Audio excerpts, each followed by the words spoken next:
Haunts Radio Night. Please take this time to gather some popcorn, hamburgers, hot dogs, maybe even dinner or whatever snacks you eat, and have a sit down in front of the TV, the computer, or even your cell phone and enjoy the show. If it's Monday or Wednesday night, then it must be California Haunts Radio Night. Please take this time to gather some popcorn, hamburgers, hot dogs, maybe even dinner or whatever snacks you eat, and have a sit down in front of the TV, the computer, or even your cell phone and enjoy the show. If it's Monday or Wednesday night, then it must be California Haunts Radio Night.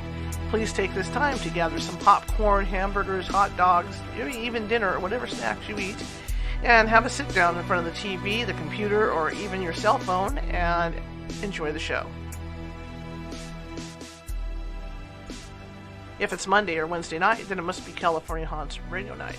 Please take this time to gather some popcorn, hamburgers, hot dogs, maybe even dinner or whatever snacks you eat, and have a sit down in front of the TV, the computer, or even your cell phone and enjoy the show.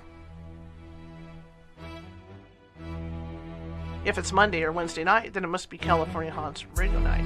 Please take this time to gather some popcorn, hamburgers, hot dogs, maybe even dinner or whatever snacks you eat, and have a sit down in front of the TV, the computer, or even your cell phone and enjoy the show.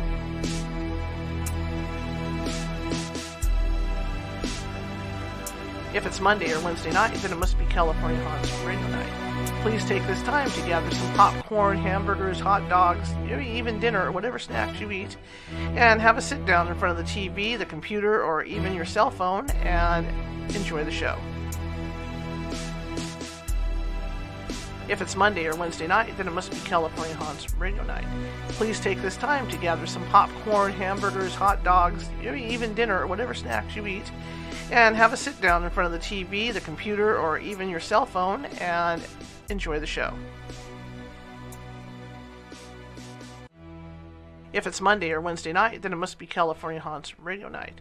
Please take this time to gather some popcorn, hamburgers, hot dogs, maybe even dinner or whatever snacks you eat, and have a sit down in front of the TV, the computer, or even your cell phone and enjoy the show. If it's Monday or Wednesday night, then it must be California Haunts Radio Night. Please take this time to gather some popcorn, hamburgers, hot dogs, maybe even dinner or whatever snacks you eat, and have a sit down in front of the TV, the computer, or even your cell phone and enjoy the show.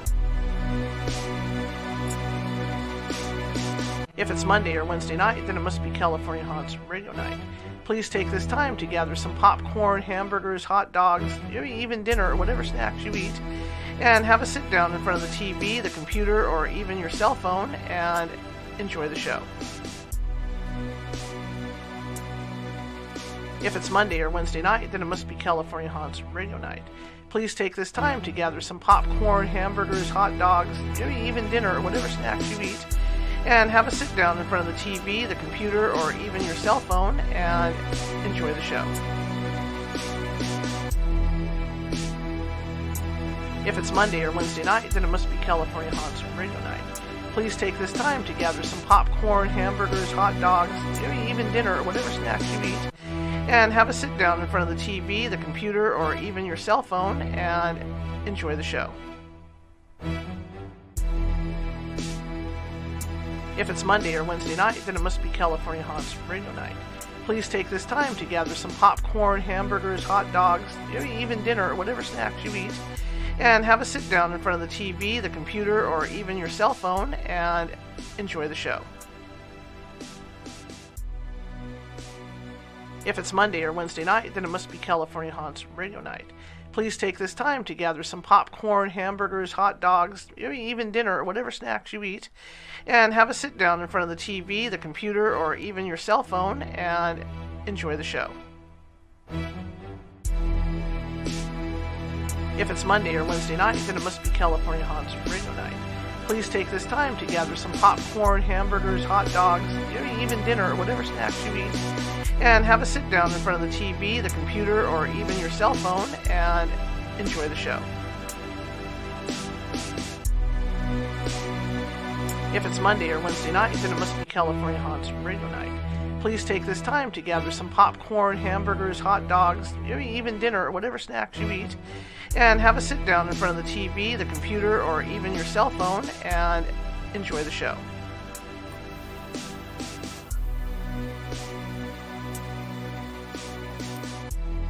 If it's Monday or Wednesday night, then it must be California Haunts Radio Night.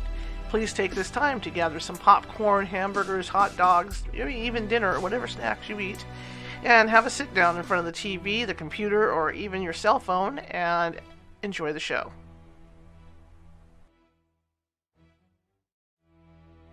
If it's Monday or Wednesday night, then it must be California Haunts Radio Night. Please take this time to gather some popcorn, hamburgers, hot dogs, maybe even dinner or whatever snacks you eat, and have a sit down in front of the TV, the computer, or even your cell phone and enjoy the show.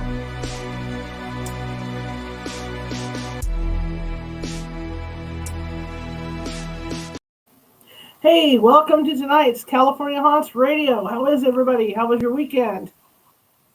I hope you said great, because mine was pretty good. Welcome. It's a Monday night. It's warming up. It's topped us out at up in the 80s. We're supposed to hit the 90s this week at some point. Well, there is a change in. Anyway, tonight's show, my name is Charlotte. I'm your host, and I am also the owner of the California Haunts Paranormal Investigation Team, www.californiahaunts.org.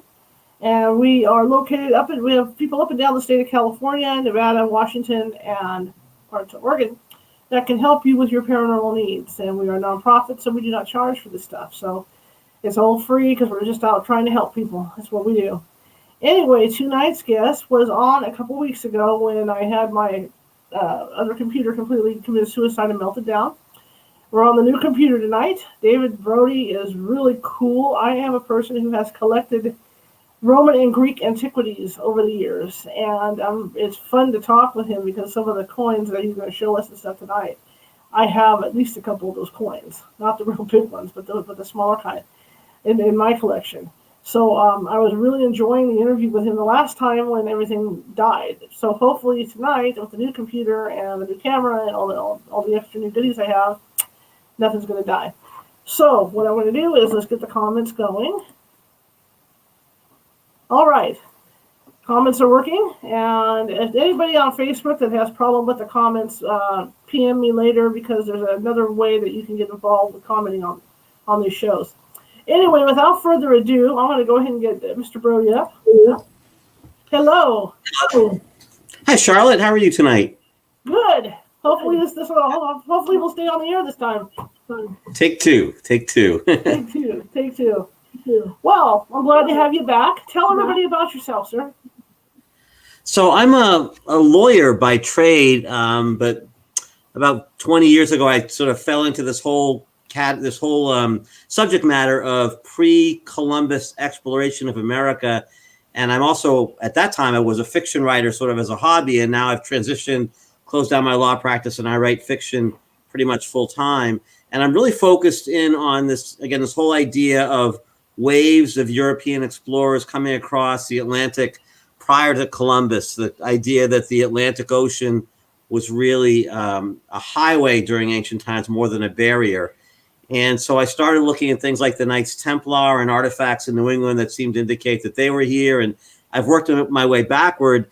And most recently, I focused in on the idea of ancient Romans perhaps coming over here, because there's a lot of artifacts. You mentioned Roman coins, other artifacts found in and around New England and the Ohio River Valley that basically date back to around the 2nd century. And so the question is, how did all these Roman era artifacts and coins end up in America? You know, either they got over here through strange circumstance, or perhaps at some point there was a Roman ship that either was blown off course or just decided to make the crossing.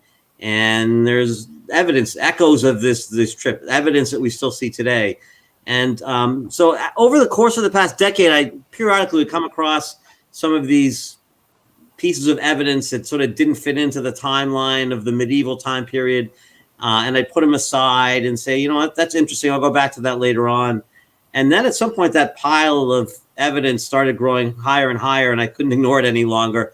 And I really devoted about 6 or 7 months of research to trying to determine whether or not there was enough to tell a story. Again, my training as a lawyer is there's all this evidence. So, I'm trained to evaluate it and critique it and weigh it and potentially dismiss it if necessary. But all this evidence is there, and there has to be some kind of story that tells that fits the story that evidence is telling.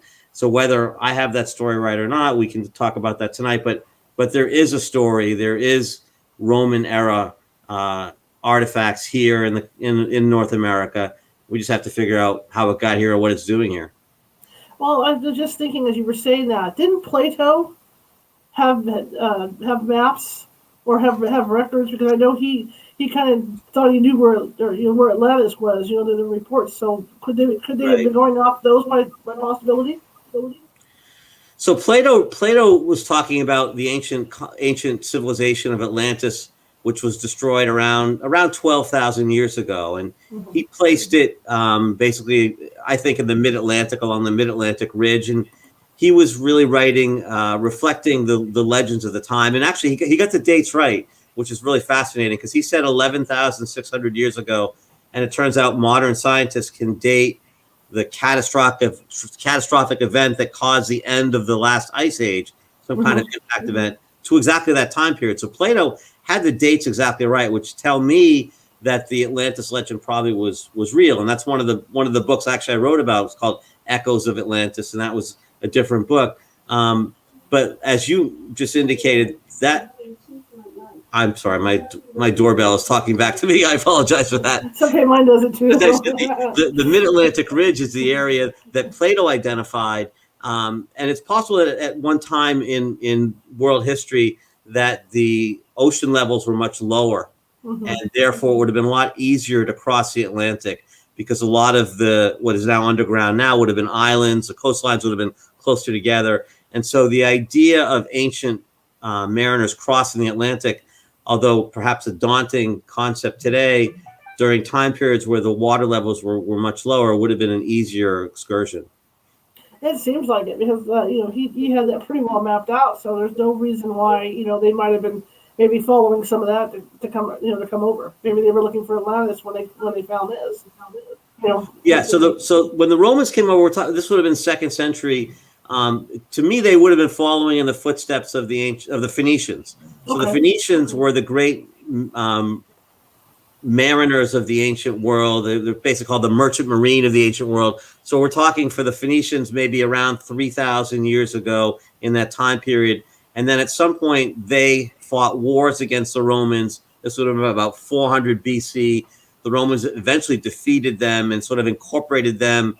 When we're talking about the Phoenicians, we're talking about the Carthaginians and in the Bible, the Canaanites, and they incorporated them into their empire. So when you incorporate a defeated foe, you often end up with their knowledge and their technology. And in this case, it would have been the seafaring technology and navigation skills of the defeated Phoenician peoples would have been incorporated into the Roman Empire. So the Phoenicians probably were here earlier than that. They had the skill and the ability to make these ships that were much bigger than Columbus and navigate by the stars. That's probably how the Romans would have figured it out. So as far as the stuff, finding stuff in the United States, what was the first artifact, if you know, that people had found? So I'll tell you how I sort of came upon this. Okay. My wife and I recently relocated to the North Shore of Boston, a town called Newburyport. And here in Newburyport, there's a barrier island, Plum Island. It separates really the mainland from the ocean. It's like a giant sandbar. And whenever there's a big storm, people go out to the Plum Island beaches with their metal detectors looking for ancient coins. And about 4.5 years ago, September of 2016, there was a massive storm came up from the south, and a husband and wife went out to the town beach in Newbury on Plum Island, and they metal detected. And by the end of the day and a half they spent there, they had come back with about 20 Roman era coins that had washed ashore. And it was there you go. Thank you. It was a big story. Like, how could these coins, you might find one or two that sort of randomly found their way, a collector dropped it or whatever. But when you have that many clustered together, probably the only possible explanation is that there was a ship on the floor of the ocean that was disturbed by this big storm, and a cluster, whether it was a box of coins or a bag of coins or whatever it was, somehow jostled free and were washed ashore by that. And so those 20 coins match. You're looking at 4 coins now that were found a little further south on the coast, but there've been 6 or 7 different clusters of Roman era coins that have washed ashore on the North Shore and the South Shore of Massachusetts over the past, say, 50 years. And, the good thing about coins is they're easy to date. The date's right on them, or we can look at the picture of the emperor on the face on the front side and determine it. But again, other than 1 or 2 perhaps sort of being out of place, when you are faced with that many coins, there almost has to be a story behind it. And the story can't be that seagulls flew across and dropped them here. And it can't be that, slippery fingered collectors brought their coins to the beach and lost them. I mean, those are just silly explanations. To me, as a lawyer by trade, I need something more rigorous. All these coins are here. And in addition to here, it turns out they're in the Ohio River Valley. There has to be a story. So I started looking into this more carefully, and it turns out it's not just coins, but there's a lot of other artifacts that we found in and around New England, and also in South America, Central America, Emphora, for example, in Brazil, and we were able to get hard science behind this. So that if the Emphora jars that were found in Brazil were luminescence tested, which is a technology which determines the age of artifacts that have oftentimes clay or stone artifacts. Basically determines when the last time was the interior particles were exposed to sunlight. Anyway, it came back 2nd century AD. And so it's a terracotta figurine, which is clearly Roman style and Roman era, found in Mexico City beneath the lowest level of a pyramid. Was also tested at a university in Germany. Again, 2nd century AD. So there's hard science behind a lot of these artifacts, and of course the coins themselves tell a date. So we have this collection of both coins and Roman artifacts that are here. And so now, what's the story behind that? Well, how did they get here? What are they doing here? Let's figure it out. Right. But it's not just artifacts; it's buildings too. I mean, you guys have found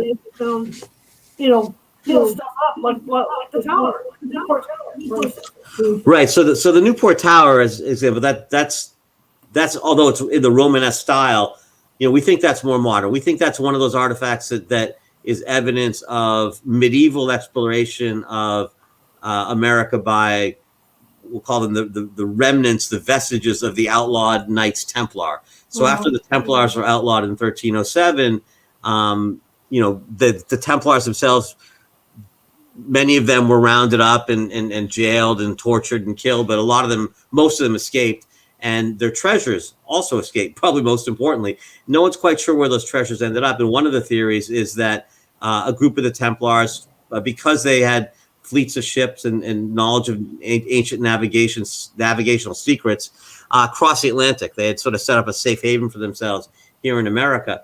And this tower that we're looking at is in Newport, Rhode Island. And there's lots of evidence that indicates it's medieval in origin and built by the remnants of the Templars. We are trying desperately to get some more hard science behind that. There's lots of what I call circumstantial evidence that points to it being Scottish design. The Templars a lot of them were Scottish, and also medieval design. You can see that just from the picture. We've done carbonating of the mortar. It came back early 1400s. There's lots of hard science already, but we want to get a little bit more behind it. But this is evidence potentially of pre-Columbus exploration, not going back as far as the Romans, however. That takes us back even another 1,000 years. But again, this goes back to what I said at the beginning, Charlotte, which is I think that the ancient peoples came back and forth, not every day, not regularly, but frequently, that the Atlantic Ocean was considered more of a highway than a barrier. And isn't there a Stonehenge here in the United States as well? Right. So the America Stonehenge site up in Salem, New Hampshire, I mentioned the Phoenicians earlier. One of the possibilities as to who built the Stonehenge site in America, and like Stonehenge, England, it's basically a giant calendar in stone marking the solstices and the equinoxes, sunrises and sunsets, cross-quarter days. You sit in the central part of the ceremonial part of the complex and look out to the horizon, and the sun rises and sets on top of a pedestal, almost like a golf ball on a tee, very similar to what we have at Stonehenge. But one of the possibilities and some of the evidence at that site indicates it was built by the ancient Phoenicians who had come over here, again, about 3,000 years ago for the purposes of trading for and mining copper being needed to mix with tin to make bronze, to fuel the great amount of demand for bronze during the Bronze Age. There was tin deposits up in southern England, Cornwall, and we know the Phoenicians went that far up out of the Mediterranean, up the Atlantic, to the North Atlantic, to Cornwall. And the question is, did they continue on westward to North America? They had their tin from Cornwall. Let's go get the copper from North America. The Native American legends talk about ancient peoples coming to the Great Lakes to take the float copper away. So that story sort of holds together. But the idea would have been that the Stonehenge site in southern New Hampshire would have been sort of their base of operations, their ceremonial site. And they would, from there, would go further out to the Midwest, to the Great Lakes, and get the float copper and bring it back to Europe and mix it with the tin, and there's your bronze. That was my next question about the Native Americans. Surely obviously they didn't keep written records unless, they were, doing their cave art. But I guess, like you say, the Native Americans have reports of these ancients coming as well. So it must have been passed, by word of mouth down to generation. Right. So the Native Americans in the Great Lakes region, when the pioneers first arrived, and they could tell that mining operations had been conducted there. In fact, carbon dating was done on one of the mine shafts, the wooden structures, and it came back 3,000 years ago. So the carbon dating confirms that 3,000 years ago, somebody was here mining copper in the Great Lakes. When the early settlers asked the Native Americans, about it, they said basically that, people like you, white-skinned people, came, many generations ago, and took it and traded for it. So their oral history confirms that. And then in New England, the Native American tribes, both Wampanoag, which is in southern Massachusetts and northern Rhode Island, and also the Mi'kmaq up in Nova Scotia and Maine, tribal leaders from both those tribes recently have confirmed their oral history to be that the Templars were here and built the Newport Tower and prior to Columbus. So that, again, their oral history confirms what I said earlier, that the late 1300s, early 1400s Newport Tower time period, that there were what they call the Templars were here during that time period. So, the Native Americans, like you said, they don't have a written history, but they have a very rich and sacred oral history that they keep and pass down. So, even though it's not written, that doesn't mean it's not valid. I had read or seen somewhere with the Newport Tower that it was designed, or they think it's designed, with the planets and everything in mind. Where the windows are, where the sun comes through, and all that stuff. Do you know anything about that? Yeah. Can you put it back up, Charlotte, the picture of it up again? Absolutely. Yeah, so one of the really fascinating things, I belong to a group called NERA, New England Antiquities Research Association. And we just did a lot of work at the tower just a few months ago. The technology, something called LIDAR, LIDAR, was sort of a mapping technology. And what we've been able to do is map out the entire Newport Tower park area with LIDAR. And what you can then do next, and the same thing was done at America Stonehenge, by the way, you can then use LIDAR. It's picture it just a photograph, a really immense, high detailed photograph, 3-dimensional. You can then use the software program that comes with it and remove all the buildings. And so now for the first time, we can plug in using astronomy software. We can plug in the different planets, the sun, the moon, plug in any date and time that you want, and you can project to see how you can see one window there in the Newport Tower, but on the back side, there's 3 or 4 other ones. And they're sort of randomly placed. And on the inside of the tower, they're oddly placed alcoves and niches and stuff. And one of the thoughts is that these windows and alcoves were used to mark astronomical events.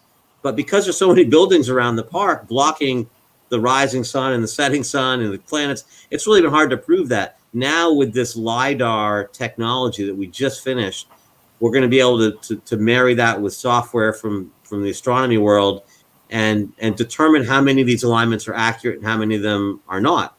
And that will also, I think, tell us a great deal about not only who might have built this, but also because of something called the tilt of the Earth, the orbit of the Earth, it sort of wobbles like a top.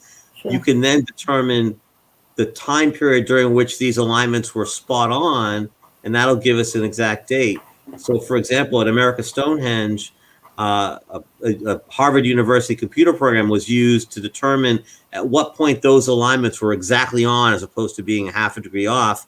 And that date came back about 3,000 years ago, again, which is consistent with the Phoenician time period. So both America Stonehenge and the Newport Tower, we did it just within the past 6 months, did LiDAR work on that. And we're just starting to dive in to marry that to the astronomy. So, this is sort of, we're evolving. I've talked a lot already about different science, hard science. We're really trying hard to get whatever scientific tools we can, whether it's carbon dating, luminescence testing, LiDAR, marrying LiDAR and astronomy, really harder science behind a lot of the theories that we have, the anecdotal evidence that we have, because I think we're really trying to rewrite the history books. And so it's sort of incumbent upon us to present extraordinary evidence if we're going to do that. Well, I think we're up to the task. Go ahead. I think we're up to the task. That's all. Okay. So, yeah. A question that keeps coming to mind then is, and like you guys probably don't know this because obviously there's not enough rubble around to find stuff to find. But I mean, they obviously built this tower. They obviously built America Stonehenge. Were they intending to settle here? Because normally, I mean, if you look at like the Egyptian stuff and all that, when they built this stuff, it's also they can watch the transition to the sun and everything for their crops and whatnot. So, do you think that they had the intent that they were all going to like move out here? Yeah. So both the sites, both the Newport Tower site and the America Stonehenge site, are ceremonial sites. And typically, and you don't hear this very often from American archaeologists, but if you speak to European archaeologists, you get this a lot. They always sort of laugh and say, whenever we excavate beneath an old church or an old sacred site, it's always pristine because people don't throw their rubbish away where they pray. So you're not going to find a lot of archaeological detritus and junk, litter at the Newport Tower or at America Stonehenge because it was a site devoted to their gods. And so if it was, if it's one thing if it was a village or if it was the town center or something, then you're going to find a bunch of stuff, pottery, shag, whatever. So at those particular sites, we don't find much.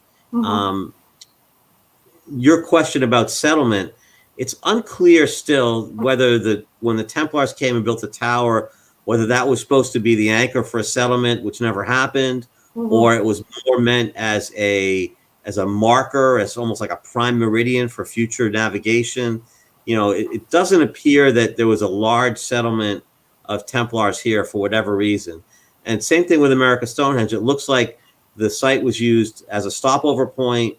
It might have been used ceremonial, but it doesn't look like there was a large cluster of permanent inhabitants there in the area. But the America Stonehenge site's 3,000 years old, so it's a little harder to determine that. The other problem that we have, to be honest, is the mainstream archaeological community. They have a sort of a custom. They only like to dig in places where they know they're going to find something, and so we try to get them out to dig, for example, at America Stonehenge, and they're like, we can't be guaranteed. There's also a lot of pressure in the academic community that Columbus was first, and that there really was nobody here before Columbus, with the asterisk being the site up in Newfoundland, the Lonsdale Meadows site, they sort of admit, okay, well, yeah, the Norse were here in the early parts of the 11th century, but that was so far north it almost doesn't count.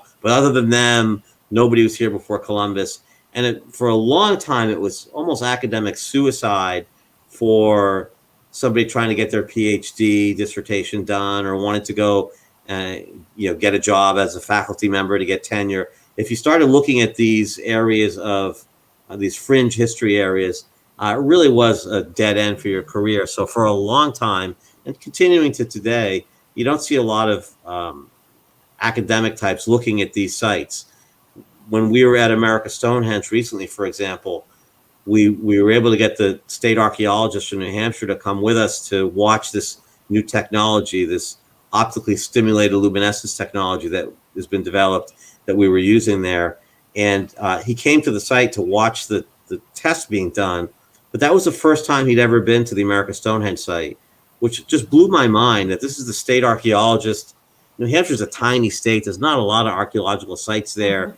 He grew up in the area, but for whatever reason, just never could bring himself to come take a look. There was not enough academic curiosity, or perhaps there was pressure on him not to go. But I just thought that said so much about how the mainstream academic community feels about some of these sites. You can't even go look. Like, you're going to dismiss it. I guess I'm fine if you want to dismiss it after you've taken a look at it and investigate it. But you're going to dismiss it without even looking. Like, where's the intellectual rigor behind that? So anyway, that's kind of some of the things that we're dealing with, and one of the reasons why we're working hard to get hard science behind these sites. Well, it's kind of like the whole thing with the Sasquatch too. I mean, until the scientists have a physical body, there really isn't the scientific interest in looking for it, even though you've got all these sightings. I understand the pressures in academia to sort of tote the party line, and I get that to a degree. I'm sympathetic to that, but at some point, I think at some point you owe it to future generations to be open-minded about all this stuff. It's just fascinating to think that they got this far. You know what I mean? From where they were. It's fascinating, but like you say again, the ocean wasn't like it was either, because I mean there were land masses that were above sea level at that point, just like everything went under. Like look at Atlantis. Yeah. So when we're talking about the oceans being different levels, we have to go back to 11,000 years ago or before. So in the past 11,000 years, when we're talking about the Romans or the Phoenicians or the Templars, the ocean level is pretty much what it is today. So we have to go back before the last ice age really to get different levels. And there's all this discussion and finally, again, this is another example of how long it took people to sort of redirect the ocean liner. But the Bering Land Strait, we keep hearing over and over again that that's how all the Indians came across into North America and South America. And a lot of the tribes say, no, the Cherokee, for example, say, no. We came from across, they call it the Sunrise Sea. We came across the Atlantic.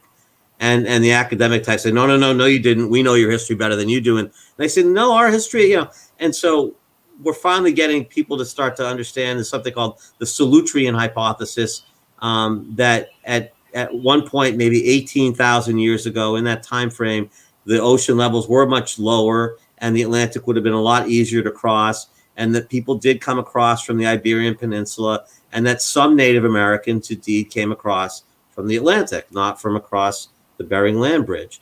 And so, okay, good we finally figured that out, but it took a lot longer than it needed to, because so many people were so close-minded to it. Again, it's frustrating that we see the same thing happening over and over again. The site in Turkey called Göbekli Tepe, when I went to school, and perhaps when you did too, Charlotte, we learned that the seat of civilization was Mesopotamia, where the Tigris and the Euphrates rivers came together, and that's where civilization was born. And that was 6,000 years ago. Well, it turns out it was actually 12,000 years ago. Sorry, we were wrong by a factor of 2, because this Göbekli Tepe site in Turkey evidences amazing levels of civilization in order to build the site, you needed all sorts of things that we define as part of an organized, civilized, urban society. It couldn't happen otherwise. So again, the archaeologists, they weren't just wrong, but they were wrong by a factor of two. And then we talked about the Solutreans as opposed to the Bering Land Strait, the how long Homo sapiens have been in North America. That date keeps getting pushed back by factors of, it used to be no more than 20,000 years ago. Now it's up to 40 or 50,000 years ago. Again, it just keeps getting pushed back. And it's not so much that the dates change, it's the stubbornness exhibited by the mainstream archaeological community that prevents that knowledge from happening quicker. It's not so much that they're wrong. Everyone's going to be wrong. It's that they stick their head in the sand and sort of put their fingers in their ears and close their eyes. That's the frustrating part. Not all of them, of course, but enough of them. It's just frustrating to deal with and it happens on every level, whether it's the Templars or the Romans or the Solutrean theory or whatever it is. It just happens all the time. And I guess it is what it is, but it does get frustrating after a while. Isn't it also the technology? Because our technology is a lot better. Like you say, there's this new dating method that's even more accurate than the last dating method. So you're going to find out that some of the stuff you dated before, all the numbers are going to be off because the new one's more accurate. Right. So this optically stimulated luminescent testing, again, to repeat what it is if you have a stone chamber, for example, at America Stonehenge, and you can find a part of the chamber that hasn't been disturbed, hasn't been archaeologically disturbed in any way, you can get in there, cover it with a tent, go in there and try to get some dirt from behind where those stones are. There's a stone chamber, and behind the stones is dirt, and that dirt has not seen the light of day since the construction date of that chamber. And if there are quartz crystals in that dirt, you can take that dirt, send it to a laboratory through some kind of science I can't explain. I'm not a good scientist. You can measure when the last time was that quartz interacted with sunlight. And that'll basically tell you, and there's a plus or minus, of course, but basically it will tell you the date of construction of that chamber. And then it's fascinating technology, and it's pretty simple technology. It's fairly foolproof. That's what we use to date the terracotta head in Mexico, the Roman era head, and also the Emphora jars in the Bay of Jars, is what it's called, in Rio de Janeiro in Brazil. And that's what we started to do. We did the testing. We're waiting for the results still at the America Stonehenge site in New Hampshire. We're trying to get permission from the authorities in Rhode Island to dig down and do the same thing as the Newport Tower. But this is the kind of hard science that will eventually either prove or possibly disprove our theories. This is absolutely fascinating. Absolutely fascinating. Yeah. The last time we talked, we got into a big conversation about Atlantis and the location of Atlantis and where you thought it was, because I kind of thought it was off the Azores out there off of Florida, because they've got all the, they've got those supposed road things that go into the ocean. Where do you think? You just said two different things. So the Azores is where I think it is. Off of Florida would be further west. So there's something called the Mid-Atlantic Ridge that runs right down like a spine. It's the spine of a snake going from Iceland down through the Azores, and I think during times when the Atlantic was lower, that would have been exposed and above the water's level. You mentioned another site off of Florida, off of the Bahamas, that also would have been exposed. So there's more than one site that was exposed during the different Atlantic rising and falling time periods. Just based on the way it was described by Plato, he said he described it as being just outside the Pillars of Hercules, which are the Straits of Gibraltar. And so that's sort of where the Azores are, and so that's where I think it is. But I could be wrong about that. But that to me makes the most sense. And there's some really fascinating, and again, one of the books I wrote was focusing on this fascinating pieces of evidence. For example, the saltwater spawning habits of the freshwater eels. There are eels both in North America and in Europe that live in lakes, freshwater, and and they come down when it comes time to spawn every 6 or 7 years, whatever it is. They come down the rivers and they swim out in the Atlantic Ocean and they meet in the middle, and they spawn together. And it's a really interesting thing that both the eels from Europe and the eels from North America, and they go back, and it's a shallow area called the Sea of Sargasso. I might be pronouncing that wrong, but what's interesting about it is many scientists believe that the reason they do that is because of something called nostophilia. It's the word from nostalgia, nostophilia. It's the instinct and the urge to return to an ancient homeland. The species has its own instincts of their own homeland. The idea being that at some point that Sea of Sargasso, even though it's underwater now, was up above and was an island and was freshwater, which is why the eels are freshwater animals, and it collapsed. There was some kind of calamity, and the eels survived. They swam east and west, Europe and the United States and Europe, pardon me, and they made their way inland, but they still go back to spawn back to their ancient homeland, even though it's salt water, even though it's not their habitat, but they meet back there in the middle. What other explanation could there possibly be for these eels on both sides of the Atlantic other than at some point in their common history, that's where they lived? So that kind of stuff, like you got to do something with that evidence. For me, again, like I said, it goes back to the evidence. There has to be, if you don't like my explanation for that, fine. Give me another explanation for why the eels meet out there.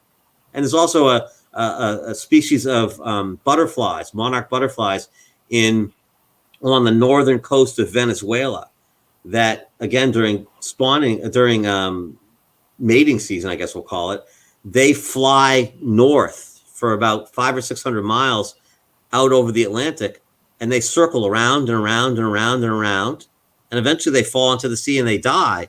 But scientists believe that at one point there was an island beneath where they swim to, and they're looking for the island, and then finally, out of exhaustion, they just run out of gas, but they continue to fly out there as if in their DNA, wired into their instincts, that's where they're supposed to go to lay their eggs or whatever. It's a fascinating thing. Swarms of these butterflies flying out over the ocean and then just collapsing into the sea. That's wild. Didn't Columbus have a mention of the eels when he crossed over, when he came across? Because I remember there being a mention of serpents in the Sargasso Sea. Yeah, the Sargasso Sea is an interesting area because it's like all lots of weeds. Even though you're in the middle of the ocean, it's weeds and it's sort of almost, I won't say swampy, but it doesn't feel like the ocean. So yeah, he did describe something that looks about like that, and that's closer to where the area where you said you think Atlantis might be, and that's where some people think it might be as well. So those are the two sort of leading possibilities for it. Very interesting. This is all fascinating to me. I loved history in college and high school, and I loved, I just loved it. Just loved it. You sent me another artifact photo, which we can look at real quick. You can tell me what this is. I think I know what it is, but we'll see if I'm right. You have all the answers. Yeah, so this is one of I think that's the one that was found off the coast of Maine, but maybe it's the one that was found in Brazil. So those are called, it's an Emphora jar. This is basically the shipping containers of the ancient world, but they're Roman. And one of them, I'm not sure if it's this one or a different one I sent you, was the one that was dated to the 2nd century using the luminescence testing technology I mentioned before. So again, a whole bunch of them were found in Rio de Janeiro, as if an entire ship worth of them had been wrecked, and the Emphora jar were scattered across the seabed. And I think I mentioned earlier that the Brazilians call that the Bay of Jars, Jars, because there's so many of those there. But also off the coast of Maine, a few jars were found off of Castine Bay in Maine, and again, Roman era. So the question has to be, where did they come from? There's too many of these things on our side of the Atlantic to sort of explain away as one-offs. You've probably got other pictures there. I think of things I sent you, oil lamps and anchors and all sorts of a collection of Roman era seafaring artifacts that we have here in North America. So again, they tell the story. I might have some of the details wrong, but they're screaming, pay attention to me. I got a story to tell. Is that one clay or is that one glass? Clay. Okay. Clay, terracotta. Because one of the glass pieces I have, one of the Roman glass pieces I have similar markings on it like that. That's what I was wondering. Yeah, I think that's just from being underwater for so long. But experts have taken it and compared it, and they've actually been able to take one of those terracotta jars. I don't know if it was that one or a different one, and they've been able to determine it was actually the date, 2nd century, 3rd century, Iberian Peninsula. They've been able to analyze the composition of the terracotta, the clay itself, and the design. And they've been able to pinpoint exactly where and when that was built, was crafted and made. So somehow it sailed its way across. I don't think it floated across. It came across in a boat. The boat sank, and there we have it. What a lot of people don't realize is I have a small collection of Roman and Greek antiquities here at the house. So when I'm looking at this stuff, it's really fun for me because I've got coins and Emphora jars, and I've got little makeup jars, and stuff like that. And so some of it's glass, some of it's clay that I have. Right, and what people don't realize is that if you go to Europe and the Mediterranean, this stuff is pretty easy to find because the Roman Empire was so vast and had such a duration. There's a lot of it in Europe, but we shouldn't have it here. Like occasionally, people like yourself, you collect it, and so you bring it across or it's shipped across. But I'm guessing, Charlotte, when you go to the beach, you don't bring your Roman coins with you. I'm just guessing. No. And so you keep them in a display cabinet, or you keep them in your safe deposit box, or whatever you have. But they don't end up at the beach after a storm, and so there's a different story going on with those than the story you're telling here. And so there's some guy did a whole study about all the Roman coins that were found here, and his conclusion was that every single one of them, and there were probably 40 different examples. Each example had more than one coin. His conclusion was that every single one of them was a collector who lost his coins at the beach or out in the woods. And I just laughed out loud at that because, I have friends who collect, whether it's baseball cards or stamps or whatever. They don't take them to the beach with them. No. They treasure them. They keep them. So maybe once that happened, I don't know, but 40 times, come on. Yeah, So. Mine are kept in a nice cabinet. Some of them are encased in plastic. Exactly. You keep them safe. They're valuable. B, they're important to you. You don't lose them at Anyway, and the other thing people don't realize too with some of these coins was the earlier coins, like the ones that the Chinese had. They actually had holes in the coins, so they could tie them off with leather to their belt, so they wouldn't lose the coins. Yeah, and look, occasionally they probably lost them. I'm not saying no one's ever lost a coin before. Yeah. But you can't tell me every single one is. It just, you gotta have, comment. I used to have a law professor who used to say, when you walk into the courtroom, don't leave your common sense at the door, right? So it's the same thing. Common sense is probably the most important intellectual skill that any of us have. And when someone says something like that, you just gotta go, please, come on, you got to do better than that. It's like you say, it's a shame that the scientists don't want to go in and dig those areas, like around the tower and around Stonehenge, because there's probably a lot more stuff out there than what we actually know about.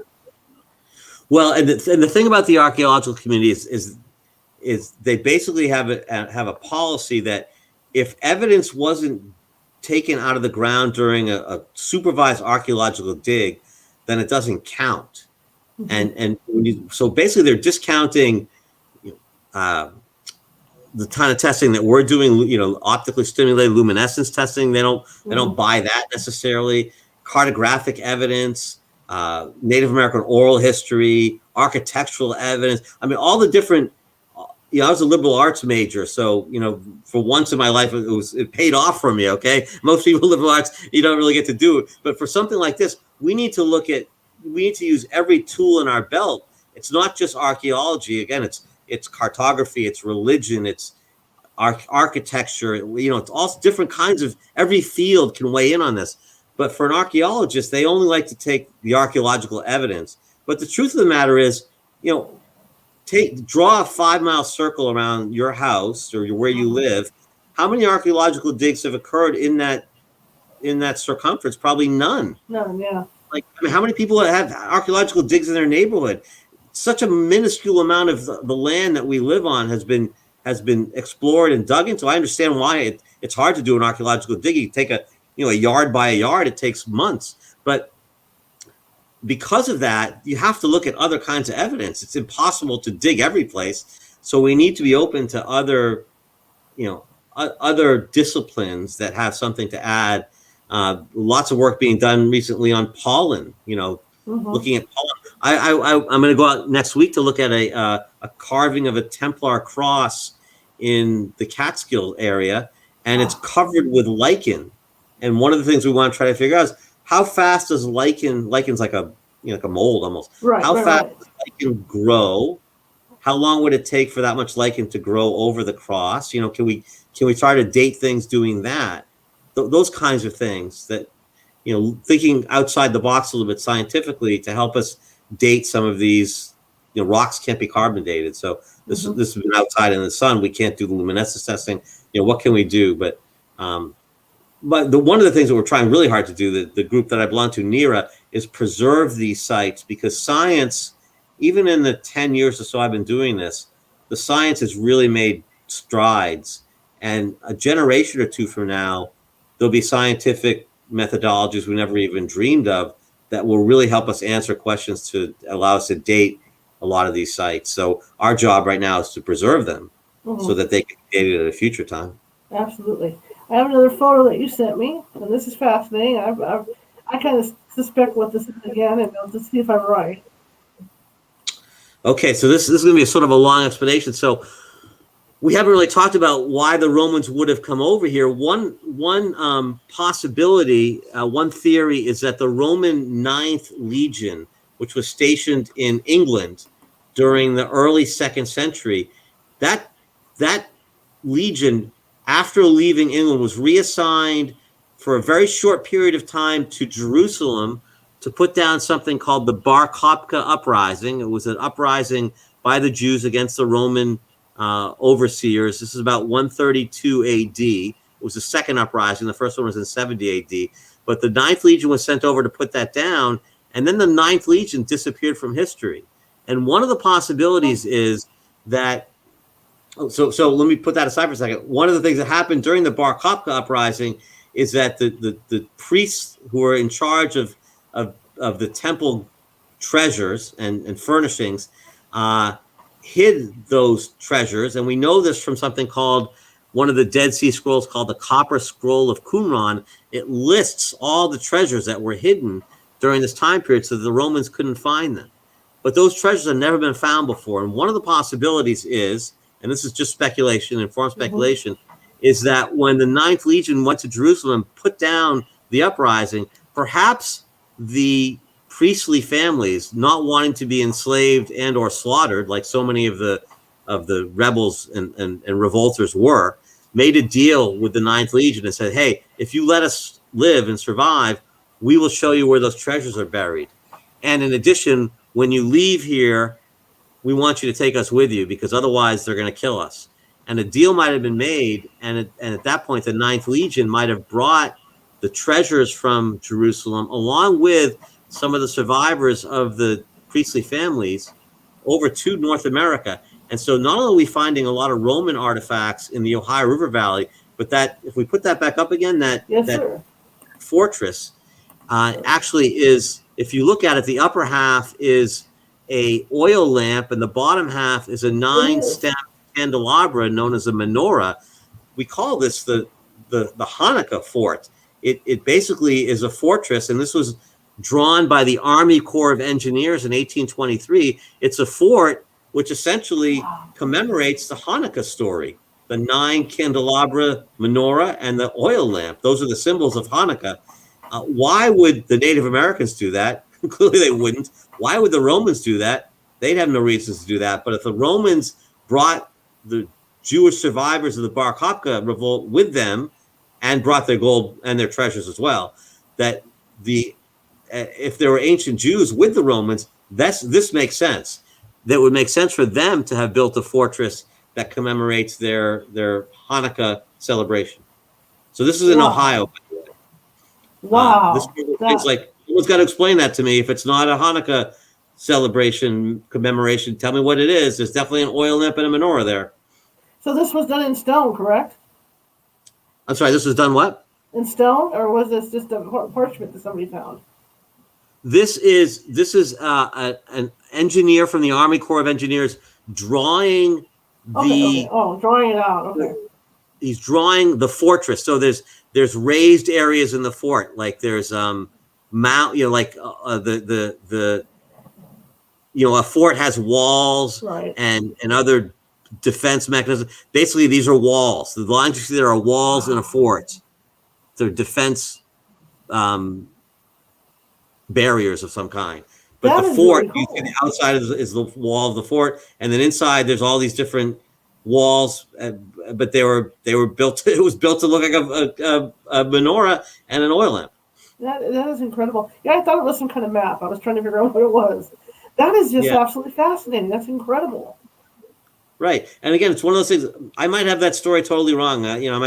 We know that in the Ohio River Valley that the University of Tennessee excavated what they described as a Roman type fort, and the archaeologists said it's 3rd century, a Roman style fort from the 3rd century, right along the Ohio River, right near where that menorah fort is. So, I'm not making that part up. Right. Maybe there's another story for that menorah fort, that the Hanukkah fort, that we don't know about.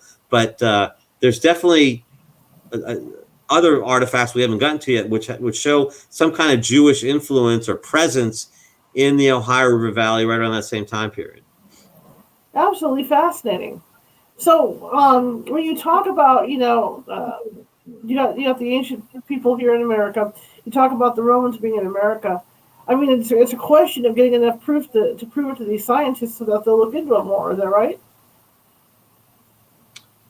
I'm sorry, I missed that. When you talk about like these ancient ruins, and stuff like that, and you talk about the Romans, being here, you guys are going to have to try and find as much stuff as possible before the scientists are going to take notice, right? Yeah. So, and I'm happy to say, actually, in the past 10 years, I've been doing this about 14 years. So say it's 14 years that more and more, not just. Let's start with this. More and more people like yourself, like myself, are getting interested in this subject and are becoming more and more open-minded to it. And even academic types, scientists, historians, archaeologists, are becoming more open to it. As the evidence increases, it's like anything. As you get more evidence, people are more and more convinced. And as one of the great things, so this is a perfect example. So, my book came out. It's called Romerica. It's the book that's about the Roman artifacts in America. Came out about 5 or 6 months ago. And a gentleman down in Virginia read the book and heard me on an interview like this. Independently, he has been researching a site that he owns, that he's been convinced, based on artifacts and he's found there, was a Roman era site from the 2nd century. He has found the evidence of ancient iron works being performed there, metallurgy, and he took the bricks from this, what he calls a forge, and he sent it coincidentally to the same lab that we're using for our optically stimulated luminescence testing, and sure enough, it came back 2nd century. Everything seems to come back 2nd century. He said both a brick and a piece of glazing, and they both came back 2nd century. And also independently, he had determined that the design of this metallurgy operation was very similar to what was being used by the 9th Legion up along Hadrian's Wall. So he'd come to these independent conclusions, 2nd century Roman and Hadrian's Wall, which is where the 9th Legion was. And when he found out that I had reached the same conclusions coming at it from a totally different direction, 2nd century artifacts, 9th Legion, he reached out to me, very excited, and I was very excited to hear from him. Anyway, long story short, I'm going down next weekend to Virginia to look at his site and tour his site. But this is the point that I want to make, is that as this research progresses, now the publicity from it starts to spawn other people who have similar sites that they thought they were alone. And now we start saying, oh, wait, your puzzle piece fits into my puzzle. And now we're able to work collaboratively together.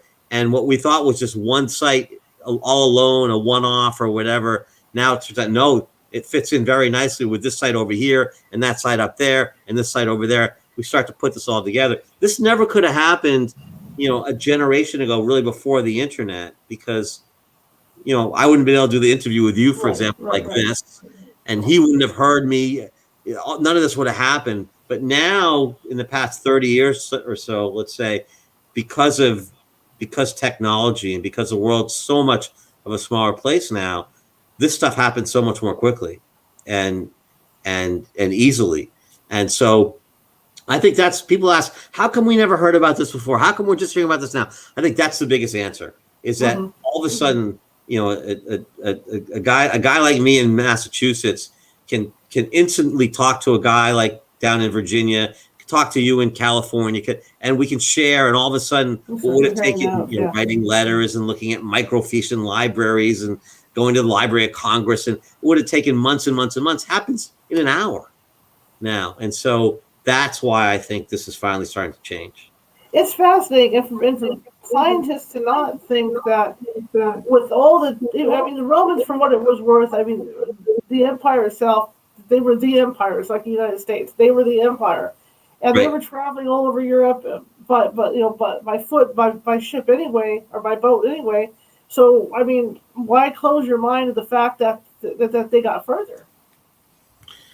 Right. And I'm not sure if they personally, I've always thought, as a kid, I watched Star Trek with my father, to boldly go where no one has gone before, right? To seek out new life and new civilization. That's the human condition. And so I've always thought that, of course, the Mediterranean people, the European people, most of the educated ones knew that the Atlantic Ocean the Earth wasn't flat. They weren't going to fall off the edge. They knew better than that. But it's part of the human condition to want to go exploring. And so, and we know the Phoenicians, earlier than the Romans, had boats bigger than Columbus, and they were circumnavigating Africa and going up as far as England and even Iceland. And so we know that they could sail on the open sea. They navigated by the stars. And so they had the technology and the ability to do that. All they were potentially lacking was the will and the curiosity. And I don't believe that for a second. Not everybody, of course, but there would have been some of them who said, hey, you want to go? You want to just keep going, see what we hit? They say, yeah. So let's try. So to me, that's what happened. But it's also possible that if you look at a map and see how close Brazil is to the tip of Africa, that's just sailing down around the Horn of Africa, you get blown off course into Brazil really easily. And so now you're there. So now just come up the coastline and see what else. So that's also a possibility. And that would explain why the Emphora in Brazil, the Rio de Janeiro. It also fascinates me because the Roman mentality of we came, we saw, we're going to take it over, didn't go into effect because maybe they had a lot of respect for the Native Americans. Well, no, at a certain point, you sort of outrun your supply lines, and the Romans were very careful about that. They knew that they just couldn't supply a legion across the oceans, which is why when they got to England, they built that wall, Hadrian's Wall, between England and Scotland, because at some point they said, look, A, there's nothing up there that we want. B, those crazy Picts, the natives up there are too wild for us to tame. And C, we're just getting too far from our supply lines. We'll just build the wall instead. Again, there's no reason for us to keep going. So it would have been really hard, I think, to supply a colony across the ocean like that. So they were happy to come across and trade, probably.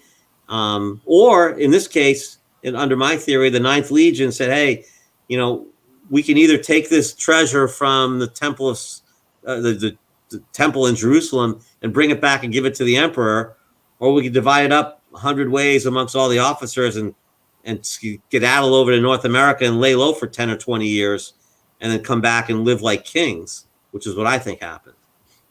This has been fascinating. Oh my gosh, I love history.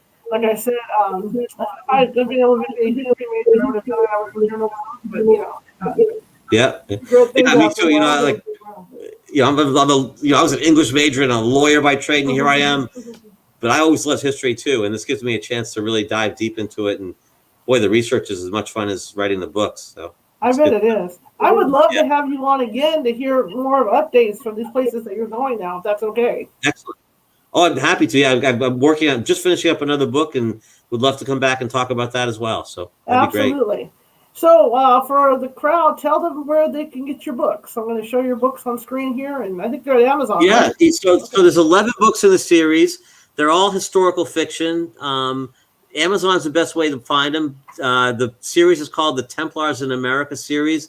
David Brody, Brody. They're available both as paperbacks and as Kindle. The first 3 are in Audible, and we'll try to keep them affordable because I think these are really fun stories. Oh, you've got my other ones too. I got 3 legal thrillers. You can see Unlawful Deeds. There's a legal thriller as well. But the 11 books that we talked about are part of what we talked about tonight, which is the Templars in America series. And if you're interested in that hidden history, and I try to write them in a way that makes them, a thrill ride. It's a roller coaster. It's plenty of history, I promise you, but it's also in a historical fiction way, so that it's not just dry textbook kind of stuff. But and then please reach out to me, readers.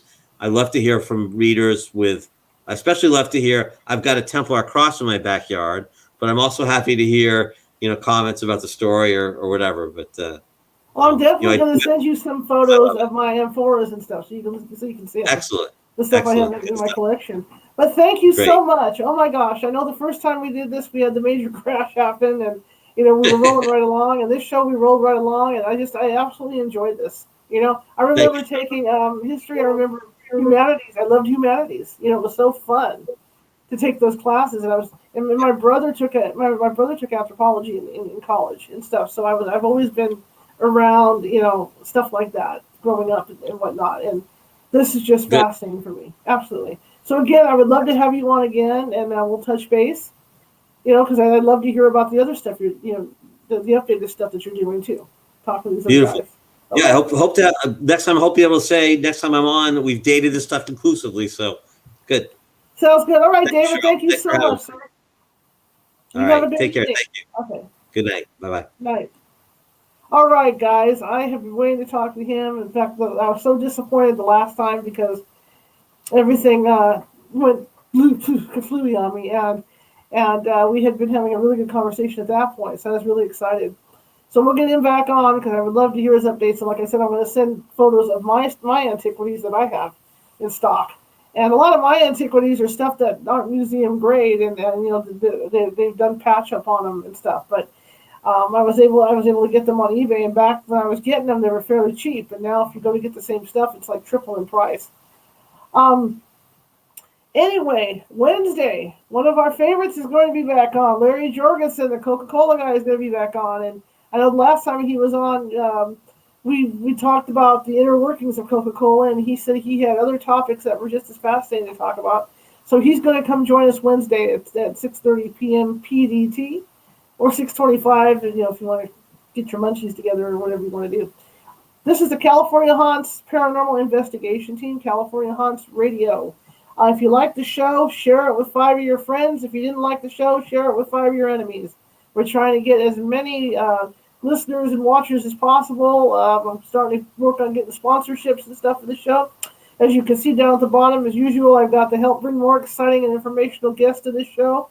And if you feel the need to donate $5, whatever, please do. And that'll be at the paypal.me at California Haunts. And it will go directly into funding the show because we are a nonprofit group, so I pay out of pocket for the internet, I pay out of pocket for the StreamYard service, and everything else that we do with this, and all the equipment, and all the lighting, and all the mics, and all that good stuff. So, I will see you guys. Let me get back in my other things. I'm trying to push buttons and do this at the same time. It's like chewing gum and walking. I will see you guys on Wednesday, same place, same time. Have a good couple days.